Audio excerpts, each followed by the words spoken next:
দীর্ঘ অপেক্ষার পর অবশেষে 22শে জানুয়ারি উদ্বোধন হবে রাম মন্দিরে। তবে প্রাণ প্রতিষ্ঠার আগেও পিছু ছাড়ছে না হিংসা, বিক্ষোভ ও রাজনীতি। কর্ণাটকে কংগ্রেস সরকারের উদ্যোগে ফের খুলল 30 বছর পুরনো মামলা।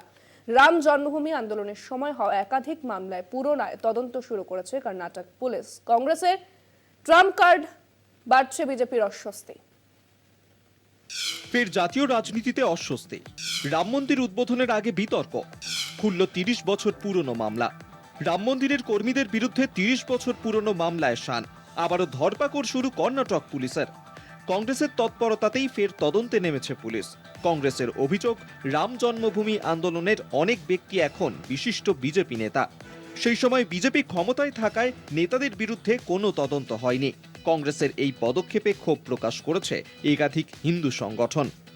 1992 সালে মন্দির আন্দোলনের সময় মামলা দায়ের, সম্পত্তি ভাঙচুর এবং অন্যান্য অপরাধের ধারায় মামলা। 22 জনের বিরুদ্ধে মামলা দায়ের। তদন্তের জন্য কর্ণাটক পুলিশের বিশেষ দল গঠন। 1992 সালে 5ই ডিসেম্বর মামলায় প্রথম গ্রেফতার।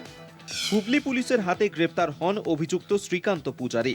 1992 থেকে 1996 সালে সাম্প্রদায়িক সংঘর্ষে একাধিক মামলায় অভিযুক্ত 300 জনের তালিকা।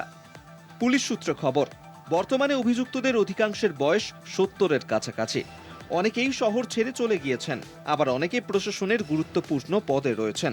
তবে প্রত্যেকের বিরুদ্ধেই পদক্ষেপ নেওয়া হবে বলে জানিয়েছে কর্ণাটক পুলিশ।